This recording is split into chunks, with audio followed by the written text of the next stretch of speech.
Chị Bảy hả? Vô đi.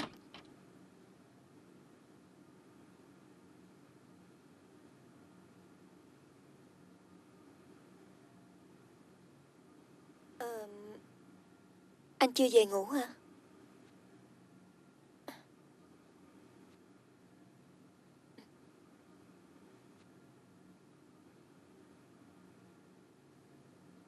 Em đừng có hiểu lầm. Anh không quay lại gặp em vì chuyện đó đâu. Từng đó năm anh còn kiên nhẫn chờ đợi được. Đâu phải vì tối nay anh thấy em vui mà anh lại...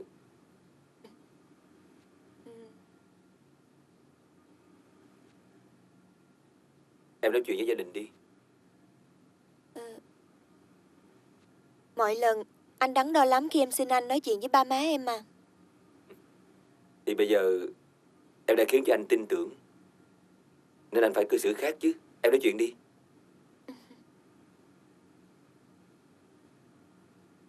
Alo, con đây. Má hả? Ba má khỏe không? Vậy hả? Dạ, con vẫn khỏe.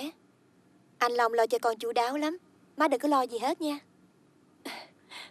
Má ơi, má vô đây chơi với con ít hôm nha má. Má nói gì? Anh Hoàng bê bối lắm hả? Nợ đến vậy luôn á hả?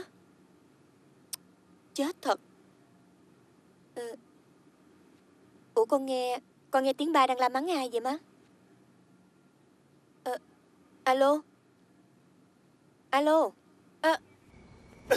Ba ơi, con đau quá ba ơi. Má ơi, má. Ông ơi, ông Buông tôi ra. đánh nó nữa mà. Để tôi đánh cho nó chết luôn. Bà gọi nó về đây làm gì? Tôi không có thằng con như nó. Ông ơi, tôi xin ông mà, con nó biết tội rồi mà. Hoàng ơi, xin lỗi ba đi con. Ba ơi, không có xin xỏ gì hết đó. Mày có còn là con người nữa không? Hả? Dạy bảo thế nào rồi, bây giờ dẫn chứng nào thật đó. Bà nghe, bà kêu nó đi đi. Muốn đi đâu thì đi. Ông đuổi nó thì đuổi luôn cả tôi đi. Nó hư hỏng một phần là cũng tại ông đó. Quanh năm suốt tháng ông bỏ đi biền biệt hết lần này tới lần nọ. Hỏi thử coi ai dạy nó chứ. Ồ, cái bà này. Nhưng mà công việc bắt buộc tôi phải như vậy.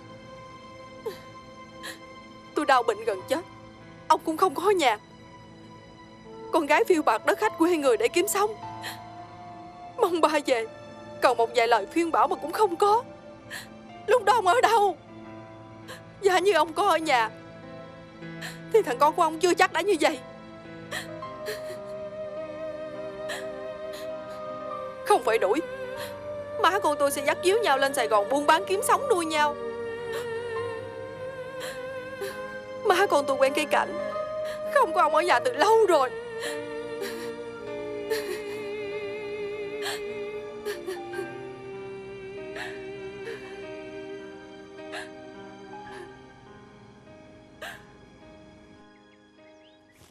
Mai ơi, anh về rồi. Hả? Anh Nam á hả? Ừ. Trời đất. Vậy mà nói á với bác Phi á là hôm qua về. Làm cho bác Phi á hả? Lo quá trời luôn á. Việc đột xuất, làm sao mà anh biết trước được? Xí, việc gì chứ? Chắc là đi thăm cô nào nữa chứ gì. Anh Đào qua lắm, em biết mà. Chị giỏi lý lắc thôi. Coi chừng á, anh cho ăn ký đó nghe chưa? Nè, vậy ba má anh đâu rồi? Bác trai đi đâu từ sớm á thì em không có biết. Còn bác gái thì đi chợ rồi. Mà nè, mấy hôm nay á có người truy lùng anh dữ lắm á nghe. Ai vậy? Trời đất, biết rồi còn giả đò. Chị Thư chứ ai. Vậy chứ lâu lắm rồi hai người không có liên lạc với nhau hả? À, chị Kim Thư. Thì từ bữa chị ấy về nước, anh cùng chị ghé qua nhà thăm được đôi ba lần. Kẹt việc quá, đâu có gặp nhau thường xuyên được. À, em thấy chị Thư dạo này thế nào? Trời ơi, chị Thư xinh quá trời luôn. Hôm bữa chị Thư qua đây á và nói chuyện với bác gái á, lâu ơi là lâu. Em biết tổng á là nấn ná để xem anh về chưa đó mà. Chị Thư thích anh á thì rõ rồi. Vậy còn anh sao? Anh làm sao sánh được với chị ấy mà mơ tưởng. Chị ấy là bác sĩ, tu nghiệp từ nước ngoài về. Còn anh á, em nhìn coi, chỉ là một người công an bình thường. Không dám đâu em ơi. Xạo vừa thôi nha. Hôm bữa chị Thư qua nhà chơi á, em thấy anh chị nhìn nhau, tình tứ với nhau lắm mà. Vậy mà... Nè, đừng có vu oan cho anh nghe em gái. Ai tình tứ? Tình tứ hồi nào? Ừ, Chẳng qua là bạn bè cũ, lâu ngày gặp lại. Không lẽ anh làm ngơ hả? để rồi xem. Mà chị Thư á, nhắn đi nhắn lại á, là anh rảnh á, thì điện cho chị Thư. Ai? Cháy nồi cá cơm rồi.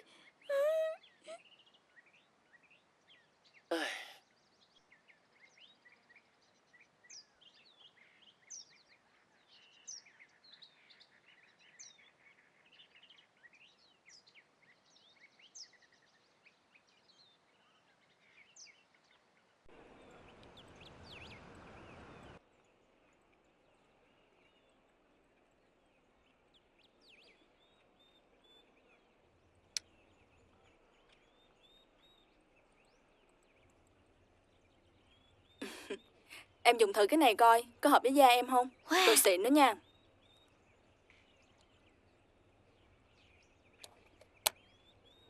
Chị hai cứ xài toàn đồ hiệu không à? Hàng gì da của chị cứ mịn như trứng gà bốc á. Chỉ chết anh chàng Nam thôi. Lát nữa chị có mời anh đi ăn cùng với mẹ không? Có gặp đâu mà mời. Đó, từ hôm chị mới về đến giờ, qua chơi chút xíu, hỏi thăm đôi ba câu, rồi chào đã về luôn. Từ bữa tới nay, có thấy mặt đâu. Ủa? Bạn bè gì kỳ vậy? Sao chị không gọi điện thoại? Sao không? Ngoài dùng phủ sống, Tới nhà tim. chị gặp bố mẹ anh ấy với cô em họ. Mà phải công nhận nha. Mấy ông mà hành nghề công an á, coi bộ ông nào cũng có hành tung bí ẩn hết chị ha. Thôi, dẹp cái vụ đó đi. Mình nhớ cái ơn người ta cứu giúp gia đình mình, cho nên chị mới vậy. Chứ không á hả, còn lâu nha. Chị hai của em á, cũng có giá lắm chứ bộ. Trời, anh Nam đó hả? Lâu nay anh biến đi đâu mất tiêu vậy? Anh khỏe không?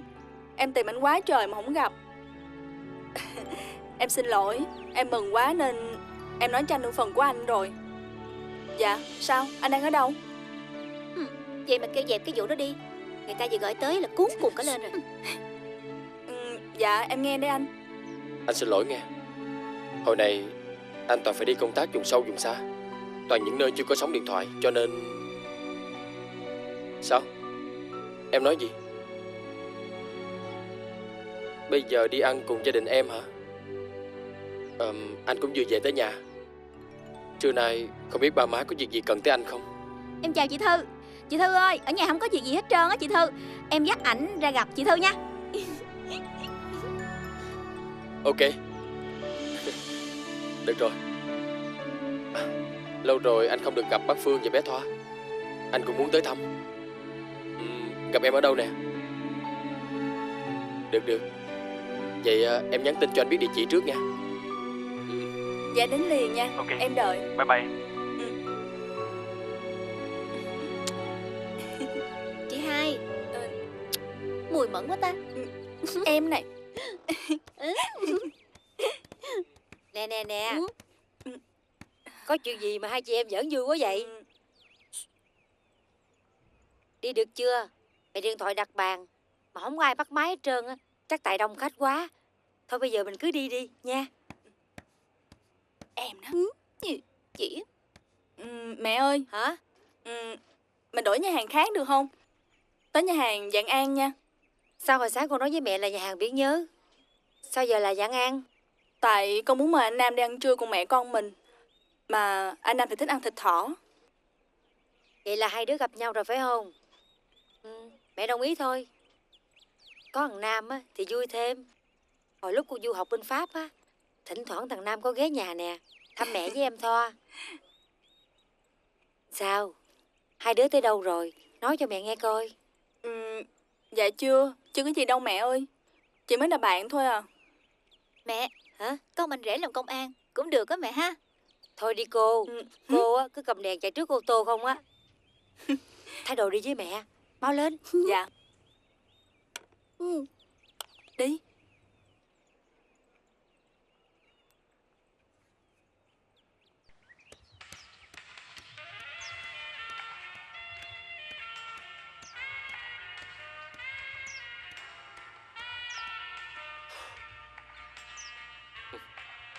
Tại anh Sáu không biết đó chứ. Thật ra tôi đã ngưỡng mộ anh Sáu từ lâu lắm rồi.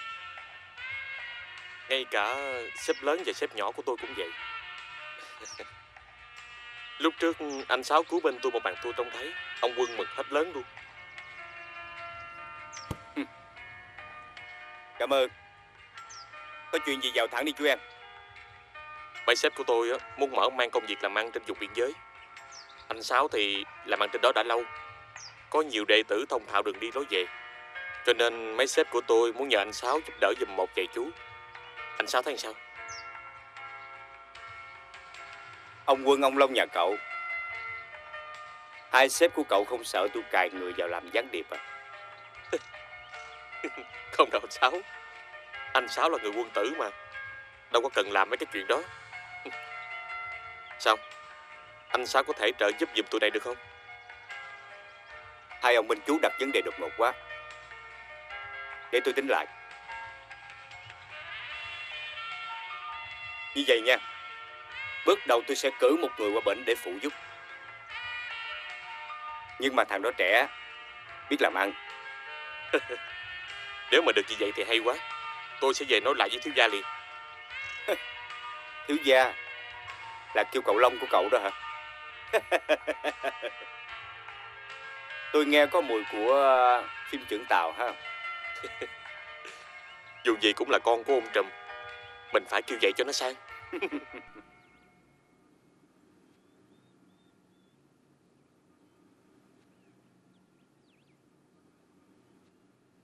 Coi đi chú em. Coi có nhận ra mình không?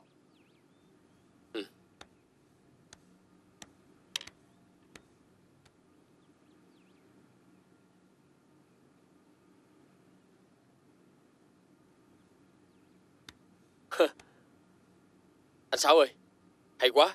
Chẳng giống em chút nào cả. Nhưng ngươi chết mẹ luôn anh Sáu à. Mà sao lại phải cải trang? Cứ để nguyên mặt em thì sao hả? Chơi với bọn nó phải cẩn trọng chứ. Tốt nhất là mình nên phải có nhiều bộ dạng. Khi muốn thì bọn chúng không biết được đâu mà lùng sục. Ủa? Anh kêu em qua giúp họ vài bữa, em có làm gì hại họ đâu mà lùng sục em. Anh chưa nói hết cho chú nghe thôi. Nghe nè, bọn chúng không có hiền lành như chú nghĩ đâu. Anh thừa biết bọn chúng nhờ anh cho mượn người để làm gì rồi. Nhưng dẫu quýt vậy có móng tay nhọn, gãy ông đập lưng ông. Chú phải làm cho bọn nó tin, rồi từ đó moi móc xem tụi nó định làm cái gì, làm ở đâu, có định triệt hạ ta để giành địa bàn hay không, rồi báo lại cho anh biết ngay. Trời đất, làm như tình báo đó hả anh? Trời ơi, em khoái mấy vụ này lắm nghe anh Sáu. Còn hơn là tình báo nữa, có khi còn ác liệt hơn nữa đó. Thôi bây giờ không nói dốc nữa. Bây giờ chú lột hết những gì trên mặt chú xuống, rồi tự làm lại nhiều lần cho thạo đi. Anh sẽ bấm dây. Có được bao lâu? Dạ. Làm đi.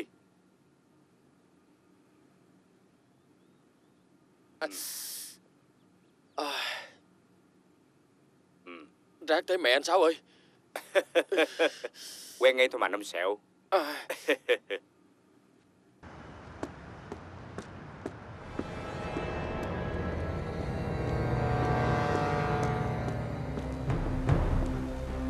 Chuẩn bị hành động.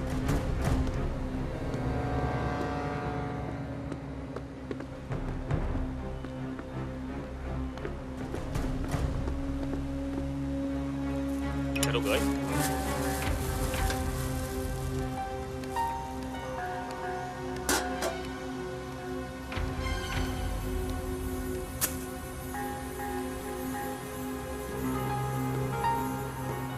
Đi đâu mà lâu vậy? Kẹt xe quá ông anh. Đây. Tất cả đứng im. Đứng lên. Đứng im. Đứng lại.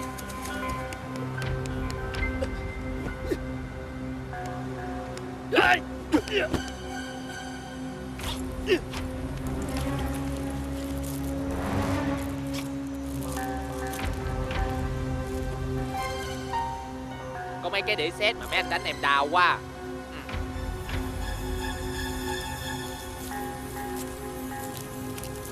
Đến đường kìa. Không có gì đâu mấy anh ơi. Đứng dậy đó. Sao đi? Thôi đi. Dạ, thiếu gia. Dạ. Dạ, tụi em đang chờ nhận hàng. Được mà.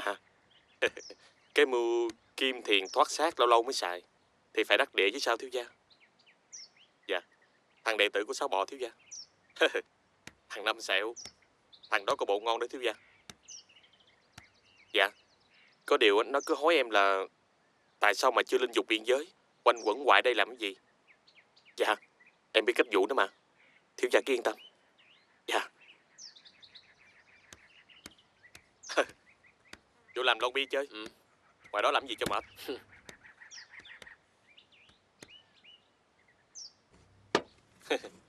Công nhận một điều á, anh Sáu Bò chơi đẹp thiệt. Mượn 1-2 người mà cho cả nhóm luôn.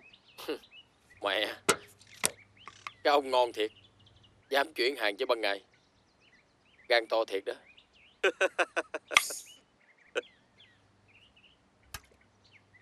Vậy mới ngon chứ.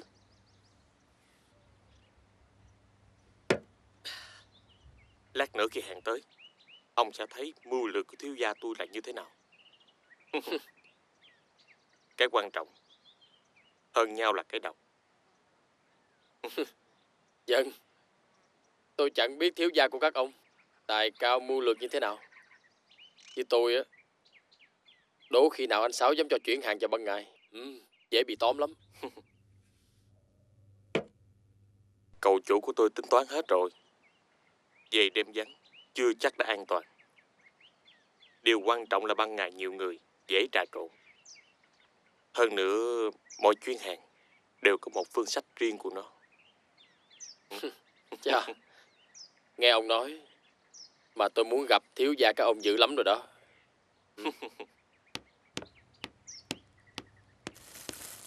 Hàng nè anh.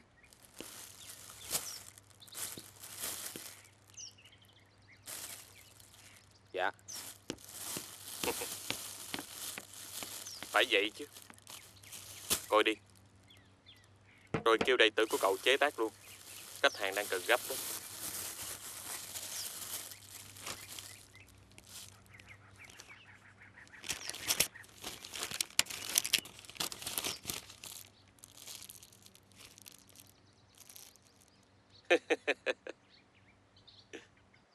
Chắc giờ này mấy chú công an hình sự nhà ta đang ngồi coi phim xét.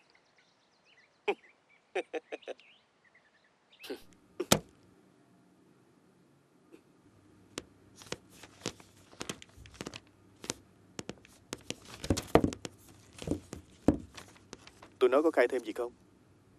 Khai gì chứ? Nó còn đang đòi kiện anh vì đánh nó.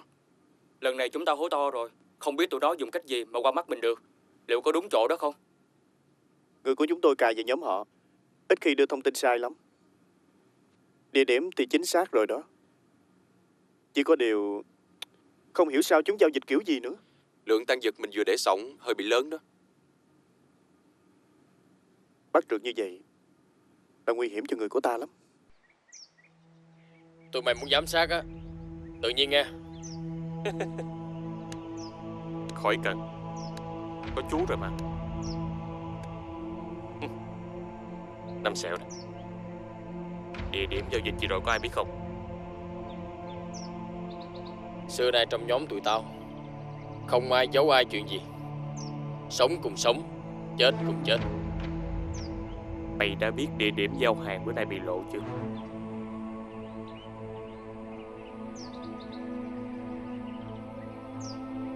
Cái truyền thống đó của mày nghe chừng không ổn rồi. Vậy bây giờ mày muốn làm cái gì? Làm như vậy nè.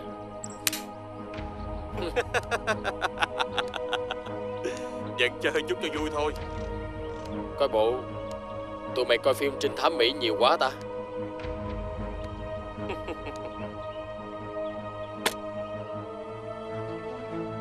Mày tưởng tụi tao không có thứ này à? Hả? Bỏ mẹ cái thứ của tụi mày đi. Để tao nói cho tụi mày biết. Con chó lửa này đã được chế tạo lại. Khi sử dụng sẽ không để lại dấu vết. Thiếu gia của tao học được từ tụi mafia Mỹ.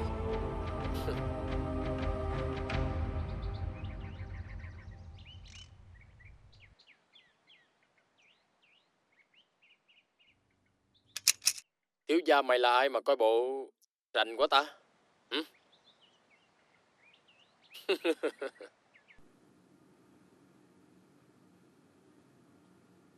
Mày thử nhìn lại mày đi. Ngần ấy tuổi chứ còn nhỏ bé gì nữa đâu. Tuổi này như người ta đã có vợ có con rồi. Còn không á cũng có việc làm, lo được miếng ăn cho bản thân. Còn bây giờ bị nghiện ngập như thế này là tự mày đào hố chôn mày, mày có biết không? Vậy nếu lần này con quyết tâm á, con mà cai được á, ba có giúp con thực hiện ước mơ của con không? Ước mơ hồi nhỏ của con đó. Ước mơ của mày là gì? Đó, ba nói ba quan tâm mà ba có biết gì đâu. Hồi nhỏ con thích học đàn guitar, thì bà cấm ba không cho học. Ba bắt con đi học nghề sửa xe, mà đó là cái nghề con ghét nhất. Cho nên á... Trời ơi, những gì tao bắt mày làm, tao khuyên bảo mày là tao lo cho tương lai của mày. Còn bây giờ mày đi trách ngược tao là sao Hoàng?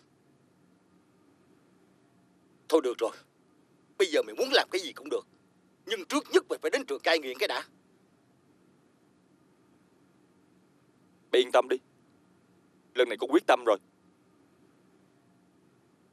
Ba mẹ có mong mỏi gì hơn vậy đâu con. Con hứa nha. Dạ.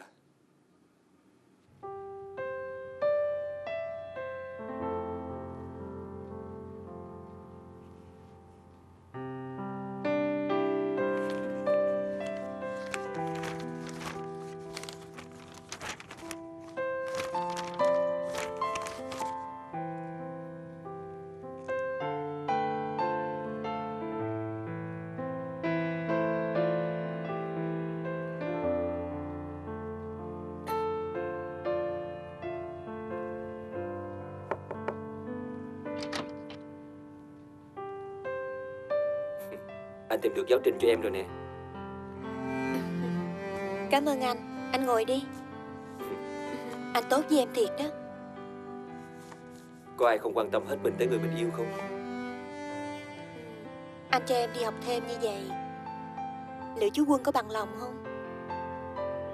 Dù sao em cũng đang là một nhân viên, việc được giao chưa có làm xong mà bây giờ đã bỏ bê để... Em quên vị trí của anh ở cái công ty này rồi à? Em chẳng biết phải trả ơn anh như thế nào nữa. Em biết mà.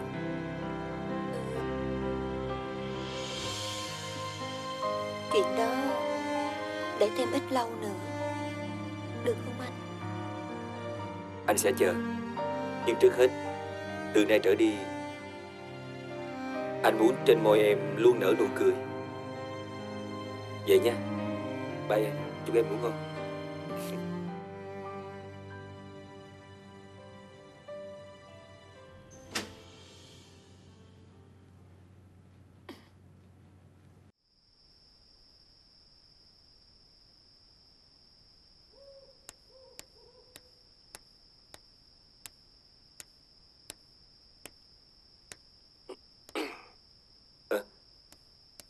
Dạ, chú chưa ngủ hả?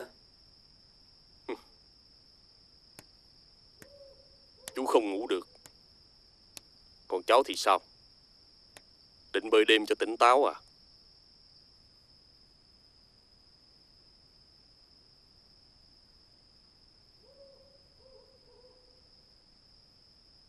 Đúng là đàn bà phức tạp thật. Chú, có khi nào chú phải đau khổ vì họ chưa?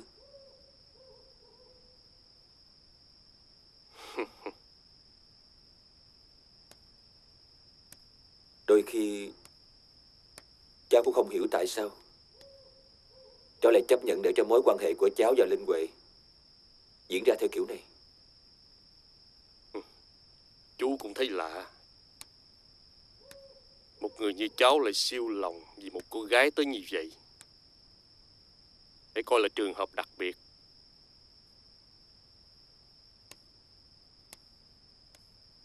Chú à, ở Linh Huệ có một sức hút kỳ lạ. Cháu cảm thấy cháu sẽ không sống nổi nếu cuộc đời của cháu thiếu vắng Linh Huệ. Có khi nào đó cháu e ngại rằng Linh Huệ sẽ là vật cản trong công việc của mình không? Chúng ta là những kẻ làm công việc rất nguy hiểm, không được phép sơ suất, nhất là khi sơ suất đó lại xuất phát từ những người đàn bà. Khi đó hậu quả sẽ khôn lường đó cháu à. Tại sao cháu không chỉ coi họ như một người tình qua đường như cháu vẫn thường làm? Như vậy sẽ tốt hơn. Cháu thì nghĩ khác. Có lẽ cháu muốn yêu và muốn được sống bên người mình yêu. Nhưng nếu kẻ thù nắm được điểm yếu đó và dụ cháu đưa vào bẫy thì sao? Lúc đó thì cháu sẽ tính như thế nào? Với cháu, Linh Huệ là một báu vật vô giá. Có lẽ chú nói đúng. Nhưng thực tế, ở bên cô ấy, cháu cảm thấy mình có thể quyết đoán dễ dàng hơn. Cháu nghĩ vậy sao? Nhưng thôi, chú không có quyền cấm cản cháu việc gì. Cháu cứ làm tất cả việc gì mà cháu muốn. Thôi, vào nghỉ đi. Khuya rồi đó. Dạ, chú cứ vô nghỉ trước đi. Cháu muốn ở lại đây một chút.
Alo.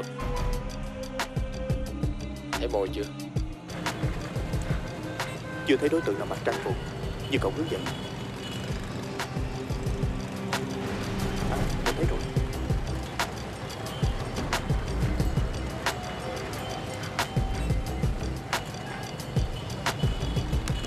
Anh có sao không anh? Có sao không ba Đức? Để tôi giúp nha. Đứng lại.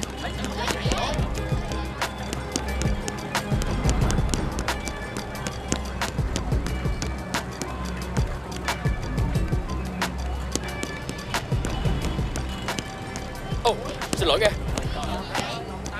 Đứng lại. Mày chạy nhanh, không thua danh chàng vô địch SEA Games ha. Đứng dậy. Đi. Lại lên trung tâm, lại cai nghiện. Bà nhớ không? Đây là lần thứ mấy mươi rồi.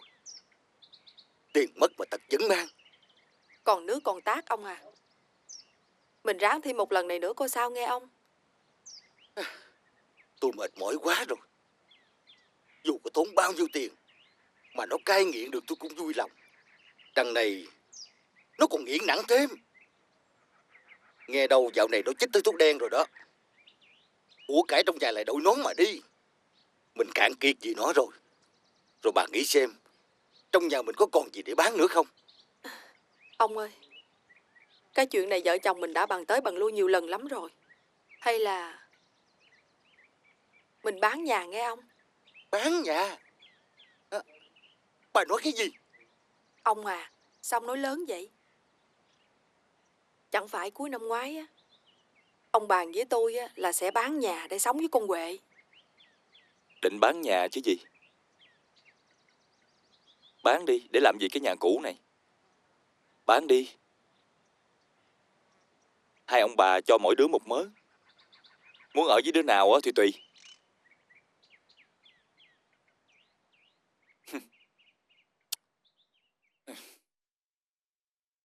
Ông ơi, cá chuối đắm đuối vì con. Mình không thể tiếc được đâu ông à.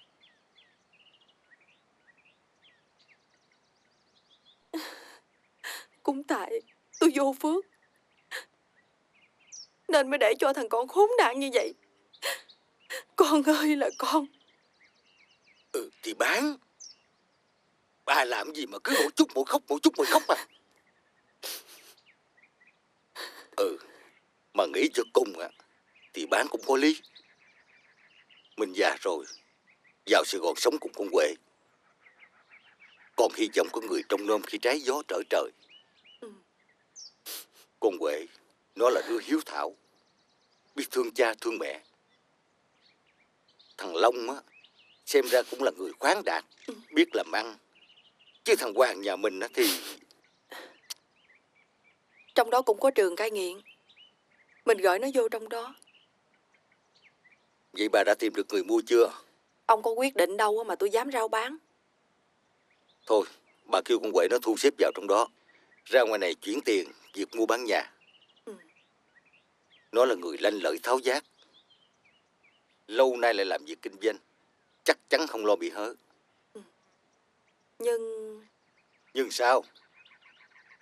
Tôi có kịp ghi địa chỉ số điện thoại gì của nó đâu. Điện thoại gì mà cứ suốt ngày trục trặc. Mà nó lại chuyện chỗ ở, chuyện điện thoại liên tục à. Trời ơi, tôi chịu không nổi mẹ con bà. Đúng là người cõi trên á. Thôi, đi. Đi theo tôi qua nhà bà Tư á. Vì thằng Long mà hỏi. Đi.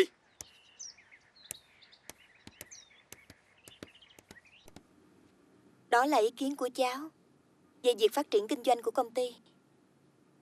Xin chú và tất cả mọi người hãy cho cháu ý kiến.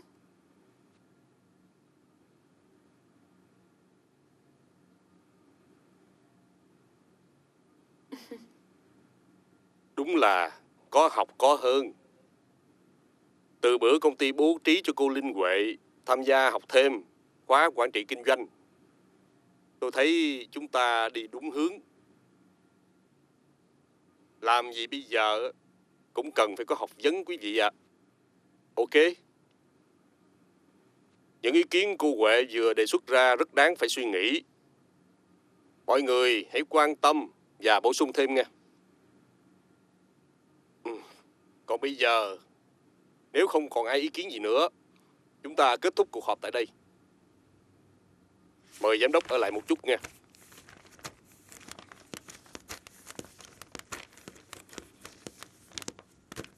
Anh, xong việc, anh xuống nhà hàng nha. Em đợi anh ở đó.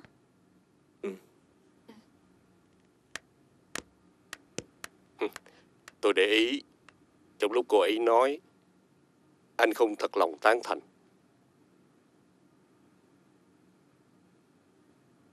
Tôi thật lòng thấy đề xuất của Linh Huệ có lợi cho hoạt động làm ăn của chúng ta.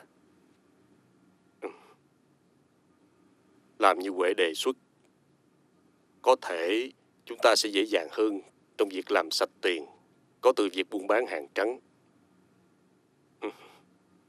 Tất nhiên, để đạt được điều ta muốn, không chỉ một hai biện pháp đâu. Con bé này quả cũng thông minh đó. Cháu đã thực sự lấy được phần hồn của cô bé chưa? Cười đi. Chú cũng thấy nên làm thế à?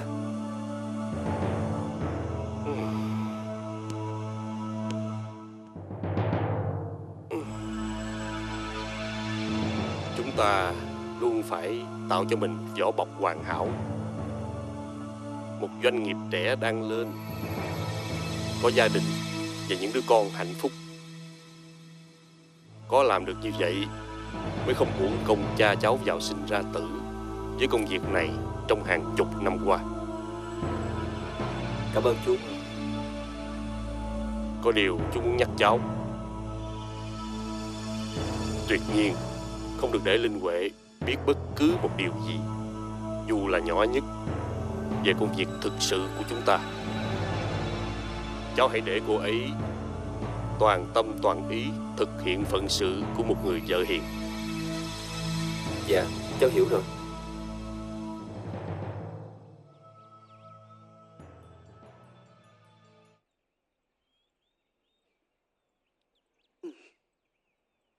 Chỉ có như vậy thôi sao? Nhiêu đây thì ăn thua gì? Băng nhóm này quỷ quái thiệt. Cứ kiểu này chắc là chúng ta lâm vào ngõ cụt. Có vẻ như những kẻ cầm đầu băng nhóm này là lũ cáo già hết ông à. Thì bởi vậy, công việc của mình càng gian khổ thì càng hấp dẫn chứ sao? Đối đầu với những kẻ ma mảnh như vậy mà thắng được chúng thì mới có giá. Sao? Có tìm hiểu thêm được chút thông tin nào từ mấy đối tượng đang bị bắt giữ không?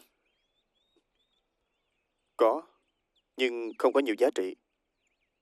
Hắn từng cầm đầu một băng nhóm đàn em, nhưng giờ đã bị bọn khác chèn ép, làm ăn giặt dẹo, chán đời xoay sang ăn chơi. Còn cậu, tên dân Hồ Năm Sẹo có thông tin gì mới chưa? Việc tiếp cận với tụi Hải Sơn thế nào rồi? Tụi nó cảnh giác lắm, cho nên mình cũng phải cẩn trọng nhiều. Ừ, đừng để xảy ra sơ suất nha. Anh nè, còn chuyện riêng, có manh mối gì về tin tức của Linh Huệ chưa? Không tìm thấy thằng Long, khó lòng tìm ra tung tích Linh Huệ. Đất này rộng lớn quá, để tìm ra một con người đâu có phải là chuyện dễ.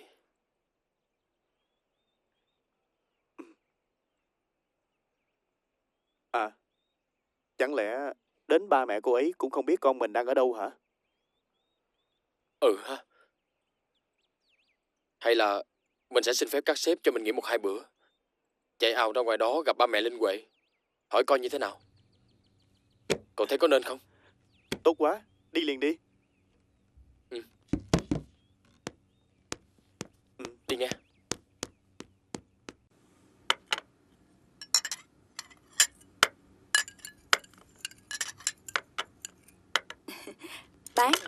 Bác nếm thử coi con pha nước mắm như vậy có vừa miệng nhà mình không? Trời ơi, cháu pha ngon quá đi. Vậy mà ở nhà mẹ cháu cứ chơi cháu Dụng đó bác à. Bác chỉ mong được có con dâu Dụng như cháu thôi. Bác cứ giỡn cháu hoài. Bác nói thiệt lòng đó. Thư nè, bác hỏi thiệt, chuyện của con với thằng Nam nhà bác như thế nào rồi? Liệu bác qua nói chuyện với má cháu được chưa? Anh Nam hình như không có ưng cháu đâu bác à. Đâu có chuyện đó. Người tài giỏi nết na xinh đẹp như con ai mà không ưng chứ. Con cảm thấy vậy đó bác à. Cũng có thể ảnh lu bu công chuyện quá, thành thử tụi cháu cũng ít có dịp gặp gỡ, cho nên... Đúng. Đó, sao mà nó chọn cái nghề gì mà cơ cực quá. Nhiều khi cả tháng cũng thấy nó ghé về nhà. Chứ còn bác thì thấy... Bác thấy làm sao à? Nó nhắc con suốt đó. Thiệt không bác? Bác nói dối con chi. Hình như bác nghe mùi khét á. Thôi chết rồi. Mẹ con nói con Dụng thiệt là không sai. Thiệt, Nam ơi là Nam, ngọc ngà kim cương trước mắt mà sao con không nhìn thấy chứ? Mà sao giờ này nó cũng chưa về nữa? Thiệt tình con với cái.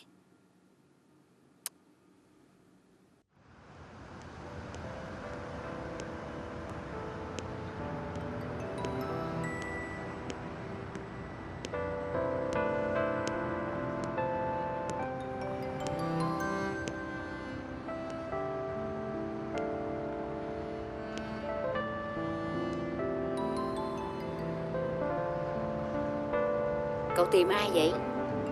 Có phải cậu tìm chủ nhân căn nhà này không? Dạ đúng à, là ông bà Toàn, ba mẹ của Linh Huệ. Ông bà Toàn? Dạ. À, có phải nhà họ có cậu con trai nghiện ngập tên Hoàng không? Dạ đúng rồi ạ. Nhưng mà bây giờ cả nhà họ chuyển đi đâu rồi ạ? Bán nhà vô Sài Gòn ở với con gái rồi. Còn căn nhà này là của chủ mới. Khổ thiệt, thằng con bả bị nghiện ngập, ra vô trại cai nghiện dễ đến 10 lần.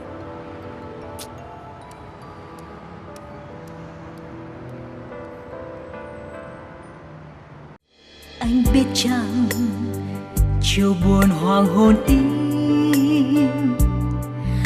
tim yêu thương như tim cả lòng em. Qua ô cửa một sao đêm lấp lánh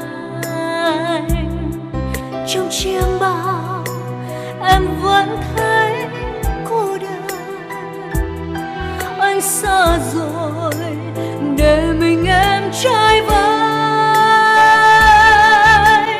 Em về mình em trong đám cây.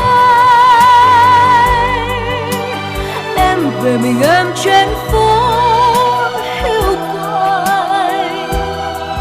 Trăng đêm này sao buốt lạnh. Trong cô đơn em vẫn thầm gọi tên anh. Ai sẽ theo em trên đường dài. Ai sưởi ấm khi mùa đông tái tê. Hãy để em nhé, hãy để em nhé anh, để làn môi ấm em khép hờ.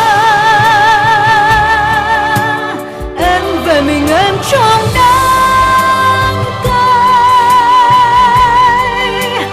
Em về mình em trên phố hiu quạnh. Trong đêm này sao buốt lạnh. Trong cô đơn em vẫn không gọi